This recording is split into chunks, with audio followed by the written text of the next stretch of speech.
অপূর্বকে নিয়ে বিশ্রী কথা বললে অনিন্দকে ঘর থেকে ধাক্কা দিয়ে তাড়িয়ে দেয় তনুশ্রী। খুশি হয়ে যায় আনন্দী। হ্যাঁ বন্ধুরা, এমনটাই দেখা যাবে। বিস্তারিত জানতে ভিডিওটিতে লাইক দিয়ে সম্পূর্ণ দেখতে থাকো। গল্পের শুরুতে দেখা যায় আনন্দী ঠাম্মি আর বিজয়ার সাথে কথা বলতে থাকে আর বলতে থাকে, কিন্তু মা, তোমাকে কিন্তু একটা পরিষ্কার কথা বলে দিচ্ছি, তুমি কিন্তু ঘর থেকে বের হবে না, রান্নাঘরের দিকে কিন্তু তোমরা কেউ যাবে না। আমাদের কাউকে যদি রান্নাঘরে দেখা যায় তখন তোমার ছেলে কিন্তু এসে আমাকেই বকবে। ওর একসাথে তনুশ্রীকেও অ্যাড করে নেয়। এরপর এদিকে বিজয়া বলতে থাকে, ঠিক আছে, আমি কোথাও যাচ্ছি না। বলতে থাকে, কিন্তু ও আনন্দী, এভাবে ঘরে থেকে বসে তো বিরক্ত হয়ে যাচ্ছি, বল, সঙ্গে কথা বলতে পারছি না, কারো মুখ দেখতে পাচ্ছি না। এরপর দেখা যাবে আনন্দী ভিডিও কল দিলে বলতে থাকে, এই তো দেখতে পাচ্ছ।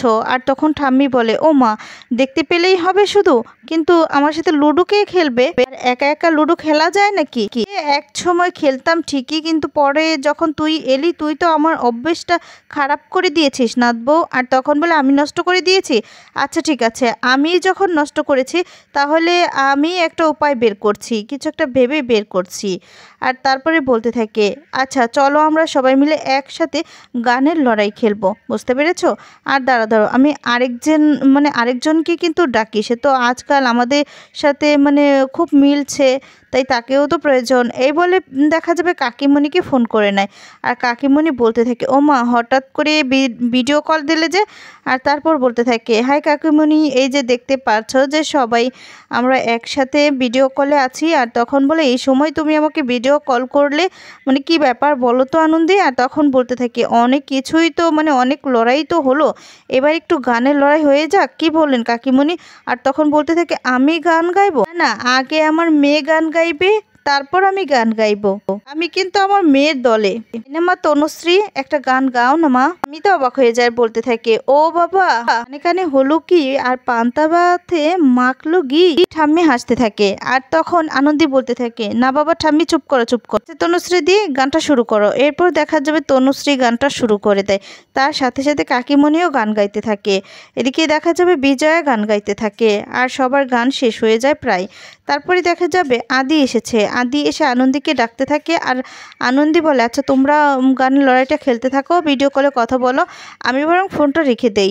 কথা বলেই ফোনটা রেখে দেয়। আর তারপর আনন্দীকে আদি বলতে থাকে, সর্বনাশ হয়েছে আনন্দী, ভ্যাকসিনটা চুরি হয়ে গেছে। আর তখন বলে, এবার কি হবে বলুন তো? এই বলে আদি তো খুব টেনশন করতে থাকে। আর বলে, এই কাজটা আমার জন্যই হয়েছে, আপনি তো বলেছিলেন আমাকে সাবধান হতে, আপনি বুঝতেও পেরেছিলেন যে কেউ এসেছে, কিন্তু আমি গ্রাহ্য করলাম না। কেন যে গ্রাহ্য করলাম না? আজকে আমার জন্যই এত কিছু হলো, এর জন্য দায়ী আমি। মানুষ এত অসুস্থ হচ্ছে, এত মৃত্যু হচ্ছে, সব কিছুর জন্য আমিই দায়ী। এখন আনন্দী বলতে থাকে, স্যার প্লিজ এভাবে ভাববেন না, এভাবে যদি ভাবতে থাকেন তাহলে তো কোনো সলিউশন আসবে না। এভাবে ভেবে আমরা কি করব? আমাদেরকে তো বের করতে হবে, কি করে এগুলো সামলাবো। আর তারপরেই দেখা যায় আনন্দী বলতে থাকে, আপনি মাথাটা ঠান্ডা করুন, সিসিটিভি ফুটেজ আছে নিশ্চয়ই, আমরা সিসিটিভি ফুটেজগুলো চেক করব। আর তারপরে এই বলে যেতে লাগে। এরপর দেখা যাবে সুপায়ন আটকানোর জন্য, কারণ সুপায়ন তো জানে সেই সিসিটিভি ফুটেজটা দেখলেই ওরা বুঝতে পেরে যাবে, এর জন্য আটকানোর জন্য বলতে থাকে যে একটা না কাজ পড়েছে, আচ্ছা শুনো। আর তখনই দেখা যায় আনন্দী বলতে থাকে, আচ্ছা যা কাজ আছে পরে করবে, এখন আমরা জরুরি একটা কাজে যাচ্ছি। এই বলে আদি আর আনন্দী সেখান থেকে চলে যায়। দেখি সুপায়ন খুব ভয় পেয়ে যায়। আর বলতে থাকে, এবার কি হবে? আমি তো সেই ভিডিওগুলো ডিলিট করিনি, কেন যে এই কাজটা করলাম না, এটা কিছুতেই হতে পারে না। দেখা যাবে আনন্দী আর আদি সেই সিসিটিভি ফুটেজের রুমে এসে সেই লোকটাকে বলতে থাকে যে চেক করার জন্য, লোকটা খুঁজতে থাকে। আর এদিকে সুপায়ন আড়াল থেকে দেখতে থাকে আর খুব বেশি ভয় পেয়ে যায়। আর বলতে থাকে, তীরে এসে তৌরিটা আমি কিছুতেই ডুবতে দেব না, আমার বাবাকে খুন করেছে, তার প্রতিশোধ তো আমি নেব। এত বছর ধরে তিল তিল করে এত কিছু করেছি, এখন আমি সব কিছু এই এক মিনিটেই একটা ভুলের জন্য, আমার একটা ভুলের জন্য শেষ হতে হবে? না, এটা কিছুতেই না, আমাকে কিছু একটা করতে হবে, কিন্তু কি করব? এছাড়া তো আমার কাছে আর এখন কোনো উপায় নেই।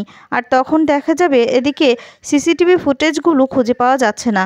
যেই সময় এই ঘটনাটা ঘটেছে, শুধু সেই সময়ের ফুটেজগুলোই পাওয়া যাচ্ছে না। আর তখন আদি খুব রাগারাগি করতে থাকে সেই লোকটির সাথে। এদিকে আনন্দীও বলতে থাকে, কত টাকা নিয়েছেন এই ফুটেজগুলো সরানোর জন্য, বলুন কত টাকা নিয়েছেন? এদিকে আদি খুব রেগে গিয়ে সেই লোকটিকে বাহিরে নিয়ে চলে যায়।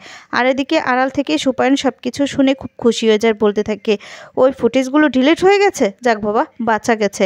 তারপরে দেখা যায় তিথির আসে আর তিথির বলতে থাকে আমি কি এটা হতে দিতে পারি? আর তখন বলে তার মানে, তখন বলে যে তার মানে তুমি এটা করেছো, সব কিছু ডিলিট করেছো তুমি? আর তখন বলতে থাকে হ্যাঁ আমি করেছি। আর বাবা যদি এই কাজটা না করতাম তাহলে তো আমি নিজেও ফেঁসে যেতাম, তাই না? তাই আমারও তো কিছু একটা করার কর্তব্য থাকে। আর তারপর বলতে থাকি কত যে একটা ভালো কাজ করেছো তোমাকে বলে বোঝাতে পারবো না, কিন্তু তুমি এত বড় একটা কাজ করেছো, এত বড় একটা রিস্কের কাজ করেছো, কিন্তু এর জন্য তুমি কোনো প্রিপারেশন নেওনি, এটা কিন্তু একদম ভুল করেছো। তোমার কি এই একটা ভুলের জন্য কত সর্বনাশ হয়ে যেত সেটা তুমি বুঝতে পারছো? আর তখন বলে হ্যাঁ এই কাজটাই আমার ভুল হয়েছে। তুমি ভাবো তো আজ যদি আমি না আসতাম তাহলে তোমার কি হতো, সবাই তো বুঝতে পেরে যেত। আর তারপর সুপায়ন খুব খুশি হয়ে যায়, বলতে থাকে তোমাকে অনেক ধন্যবাদ। এরপর এদিকে দেখা যাবে আদি সেই লোকটাকে বাহিরে এনে খুব বকাবকি করতে থাকে। ঠিক তখনই দেখা যাবে ভবতোষ বাবুও চলে আসে। সে বলতে থাকে যে এটা কি করে সম্ভব? আনন্দী বলতে থাকে বেছে বেছে ওই সময়টুকুর ফুটেজগুলোই মানে শেষ হয়েছে, ডিলিট হয়েছে, এই কাণ্ডটা ঘটেছে কি, তাই তো? ভবতোষ স্যার তখন বলতে থাকে কি হচ্ছে কি এটা, আমরা এখানে কোথায় কাজ করতে এসেছি যেখানে কিনা একটু নিশ্চয়তা নেই, মিনিমাম সিকিউরিটি নেই। আদি এখান থেকে ভাইরাসটাও উধাও হয়ে গেল। দেখা যাবে আদি তো খুব টেনশন করতে থাকে। আর তখন আনন্দী বলে আপনাকে আমি বারবার করে বলেছিলাম যে কালকে আমি কোনো কিছুর একটা আওয়াজ পেয়েছি, কারো ছায়াও দেখতে পেয়েছি, কিন্তু আপনি তো আমার কথাটা বিশ্বাস করেননি। আর তারপর বলতে থাকে এটাই তো আমার ভুল হয়েছে আনন্দী।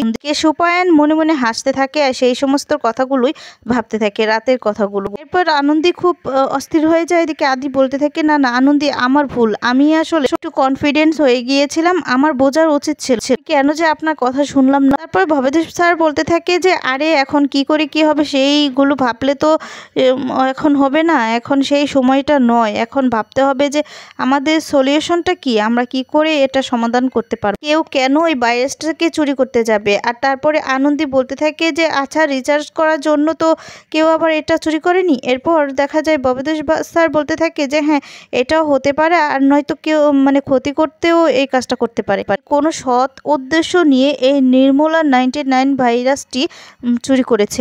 একটা ডক্টর এসে বলতে থাকে স্যার স্যার আমার কাছে সমস্ত রিপোর্ট চলে এসেছে, আর একটা ভাইরাস নির্মলা ভাইরাস সেটা সবার মধ্যে ছড়িয়ে পড়েছিল, সবার টেস্ট রিপোর্টে একই ভাইরাস পাওয়া গেছে স্যার।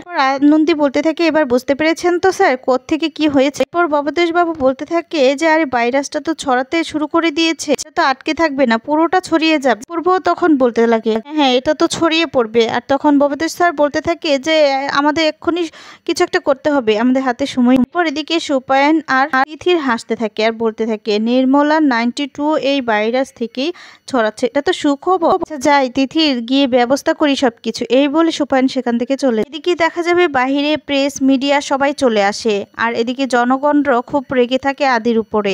আর তারপরে দেখা যায় ভবতোষ স্যার আর নন্দিনী এসে বোঝাতে থাকে, কিন্তু কারো কোনো কথাই শুনতে চায় না। আর বলতে থাকে আদি এমনটা করতে পারে না, কেন বুঝতে চাইছেন না? আনন্দীও দাঁড়িয়ে দাঁড়িয়ে সবটা দেখতে থাকে আর বলতে থাকে না স্যার তো কোনো দোষ করেনি, স্যার তো নির্দোষ, কিন্তু স্যার লুকিয়ে কেন থাকবে? লুকিয়ে থাকবে না, মানুষের কথা কেন শুনবে? মানুষকে তো কিছু বলতে হবে, আর এটা তো সমাধান করতে হবে, না না স্যারকে এখানে আনতে হবে, এটাই ভাবতে থাকি। ঠিক তখনই দেখা যাবে আদি চলে এসেছে। আদি এসে সবাইকে শান্তভাবে বলতে থাকে যে এটা আমি এই ভাইরাসটা আমি তৈরি করবই, আর এটার ওষুধও বের করব, তাই আপনাদেরকে একটু শান্ত থাকতে হবে। এখন প্লিজ আমাদেরকে বিরক্ত না করে আমাদেরকে কাজটা করতে দিন, সবাইকে একটু হেল্প করতে দিন, মানে সবাইকে সুস্থ করার জন্য সুযোগটা দিন, এই সমস্ত বলে নানান কথা বলে সান্ত্বনা দিতে থাকে। এদিকে তারপরে আনন্দীও এসে বলতে থাকে যে এখন স্যার তো বলে দিয়েছে স্যার যে করেই হোক এই ভাইরাসটা তৈরি করবে আর ওদেরকে সারিয়ে তুলবে, তাই অন্তত সময় নষ্ট না করে স্যারকে প্লিজ যেতে দিন, স্যারকে যেতে ওনাদের জন্য কাজ করুক, এখানে দাঁড়িয়ে থাকলে তো সলিউশন বের হবে না। এরপর দেখা যাবে আদিকে নিয়ে সেখান থেকে চলে যায়। দেখা যাবে ফোন করে বিজয়া, আর তখন বলতে থাকে মা ফোন করেছে, এ কথা বলে আনন্দী রিসিভ করলে তখন বিজয়া খুব কাঁদতে থাকে আর আদির কথাই জিজ্ঞেস করতে থাকে যে আদি কেমন আছে। আর তারপর এদিকে আদি সেটা শুনতে পায়, আদি বলতে থাকে কি হয়েছে মা, চিন্তা করছে, দেন তো আমার কাছে ফোনটা দেন, আমি বলি যে মা আমি এমন কাজটা অন্তত করতে পারি না। আর তারপর ফোনটা আনন্দী কেটে দেয়। এরপর বলে আপনি ফোনটা কেটে দিলেন? তখন বলে হ্যাঁ, আপনার কি করে মনে হয় যে মা আপনাকে এটা ভাববে?